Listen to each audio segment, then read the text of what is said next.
Assalamualaikum warahmatullahi wabarakatuh. Baiklah, nama saya Dino Aji, kelas biologi 1, membuat video tentang sejarah peradaban Islam, yaitu tentang suatu kisah yang dapat mengunggah diri kita dan membuat diri kita menjadi jauh lebih baik, yaitu hijrah Nabi Muhammad SAW.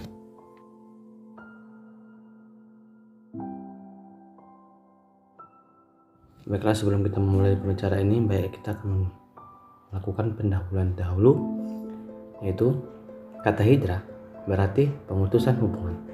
Makna hijrah juga bukan sekedar upaya melepaskan diri dari cobaan dan mencemooh semata, tetapi di samping makna itu, hijrah juga dimaksudkan sebagai batu loncatan untuk mendirikan sebuah masyarakat baru di negeri yang aman.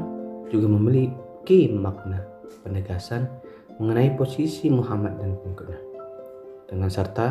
dengan erat sebelumnya. Sebelum hijrah, Muhammad adalah seorang petakwah dengan pengikut individual. Setelah hijrah, beliau adalah tempat masyarakat untuk mendapatkan lebih dari sekedar spiritual. Tapi juga beliau adalah tempat masyarakat untuk mendapatkan lebih dari sekedar betul. Hijrah juga menunjukkan terbentuknya ummah, sehingga Islam bukan sekedar cita-cita individual.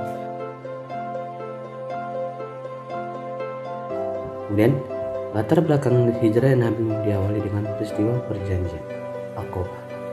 Perjanjian Aqabah dilakukan 2 kali. Yang pertama dilakukan pada saat musim haji pada Juli tahun 620 Masehi. Pada suatu malam, dengan ditemani Abu Bakar dan Ali, Nabi keluar melewati perkumpulan Zul dan Syaibah bin Salabah. Beliau menyampaikan Islam kepada mereka. Ketika Rasulullah melewati Aqabah di Mina, beliau mendengar beberapa orang sedang berbincang. Ternyata mereka adalah 6 orang pemuda Yastrib. Mereka pernah mendengar dari kaum Yahudi Yastrib bahwa ada seorang nabi dari para nabi yang diutus dan pada masa ini yang akan muncul dan akan mereka ikuti, sehingga mereka bisa memerangi kaum Qaz. Namun Nabi kemudian ada Darul Nadwah. Dari sini kita telah dan kita paham. Kaum musyrik mereka berkumpul di Darul Nadwah untuk mengambil keputusan tegas mengenai persoalan itu. Pada akhirnya mereka menerima pendapat yang dikemukakan oleh Abu Jahal sebagai berikut. Menurutku, setiap suku harus memiliki para pemuda yang kuat dan perkasa. Mereka semua harus membunuh Muhammad secara serentak. Putusan tersebut diambil dalam pertemuan yang terbuka, sehingga wajar jika Rasulullah SAW segera mengetahui rencana mereka dan menyadari bahaya yang mengancam diri mereka. Rasulullah SAW menunda hijrahnya, dan beliau Abu Bakar untuk menunda juga hingga Allah mengizinkannya untuk hijrah. Aisyah berkata, Abu Bakar telah bersiap-siap untuk berangkat ke Madinah, dan Nabi berkata padanya, jangan terburu. Saya berharap saya akan mendapatkan izin untuk berhijrah. Setelah mendapatkan izin dari Allah, maka Rasulullah langsung angkat dan hijrah bersama sahabatnya. Rasulullah SAW telah bersepakat dengan Abu Bakar radhiyallahu anhu mengenai rincian perjalanan yang akan mereka tempuh. Mereka berdua membeli gua untuk persembunyian mereka, yaitu gua di sebelah selatan yang menghadap ke Yaman, yaitu guna mengecoh para pengejarannya. Mereka juga menetapkan beberapa orang perlu mereka hubungi selama mereka berada di perjanjiannya. Masing-masing akan diberikan tugas khusus di larut malam gelap. Rasulullah SAW masih menyemak keluar dari rumah pergi ke rumah Abu Bakar As-Siddiq. Kemudian mereka berdua keluar melalui sebuah pintu kecil di belakang rumah menuju ke Gua Sur, sebuah gua yang sangat berjasa menyelamatkan kehidupan risalah terakhir dari hari depan peradaban yang sempurna. Perjalanan ke Madinah. Dalam perjalanan menuju Yastrib, Nabi dan Abu Bakar menempuh rute yang tidak lazim, yaitu menuju selatan. Pada Yastrib ada di sebelah utara. Ini pun adalah siasat Nabi yang tepat. Beliau memperhitungkan bahwa para pelaku makar tersentuh akan mencoba mengejar beliau ke arah utara, yaitu arah yang wajar ke Yastrib. Maka dengan menempuh jalan ke selatan, Nabi berhasil menunda kemungkinan untuk dapat diketemukan. Dan kesempatan itu digunakan Nabi untuk mengumpulkan perbekalan melalui orang kepercayaan beliau.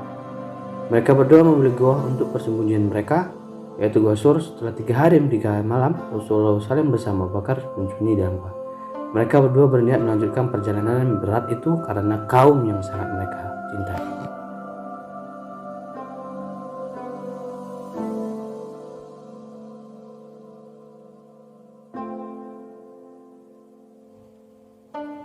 Kemudian ini pun mempunyai arti kesehatan yang penting.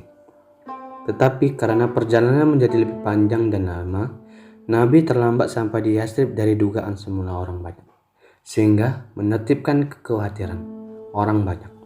Telah menunggu-nunggu kedatangan Nabi beberapa hari. Di hari terakhir ketika mereka telah pulang ke rumah Abu Bakar, ia berteriak, "Wahai anak cucu Khailah," maksudnya orang-orang Yathrib, "ini pemimpinmu telah datang." Maka orang pun berdatang menyambut Nabi dan Abu Bakar. Namun kebanyakan mereka tidak mengenali beliau sampai saat Abu Bakar merentangkan sorbannya untuk memayungi Nabi. Sehingga mereka pun tahu siapa yang Nabi dan siapa yang Abu Bakar. Sementara itu Ali sendiri tinggal di Mekah selama 3 hari sesudah kepergian Nabi untuk melaksanakan pesan Nabi agar mengembalikan semua kekayaan orang Mekah yang dititipkan kepada beliau, karena beliau tetap terkenal sebagai orang yang terpercaya dengan gelar Al-Amin. Setelah selesai dengan tugasnya, barulah Ali menyusul ke Yathrib. Setibanya di Madinah, yang kita bawa bahwa Nabi Muhammad adalah orang yang sangat mulia dengan pemikiran yang begitu indah. Dia adalah kekasih Allah Subhanahu wa taala. Sesampainya di Madinah, segera Nabi SAW bertindak meletakkan dasar-dasar masyarakat yang hendak dibangun mengikuti ajaran Islam, yaitu kota pra-excellent, yaitu kota sangat indah, tempat Madinah atau tamadun atau peradaban. Jadi Nabi di tempat baru itu hendak membangun sebuah masyarakat dan berperadaban civic society, sebuah polis yang kelak menjadi contoh atau model bagi masyarakat politik yang dibangun umat Islam. Dalam bahasa Arab di Madinah itu menegaskan tasaqqah dan hadrallah, yang berarti pola kehidupan menetap dan berbudaya dan berperadaban sebagai lawan badawah atau pola hidupan nomad yang kasar. Inilah yang dibawa beliau untuk seluruh umat manusia melalui pelaksanaan tugas beliau menyampaikan risalah suci Allah Subhanahu wa taala. Allahumma sholli ala sayyidina Muhammad.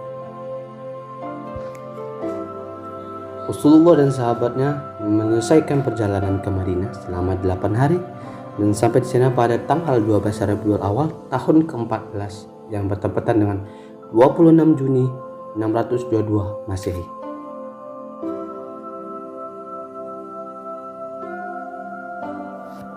Baiklah, dari kisah yang sangat menghubungkan hati, yang meneguhkan hati ini, saya dapat menyimpulkan sebuah kesimpulan yang dapat kita pahami dan kita jadikan contoh adalah pengorbanan Nabi dan sahabatnya merelakan meninggalkan kampung halaman yang sangat mereka cintai demi semua agama yang perintah Allah menjadikan mereka kuat dan taat dan teguh untuk menjalani agama Allah Subhanahu wa taala.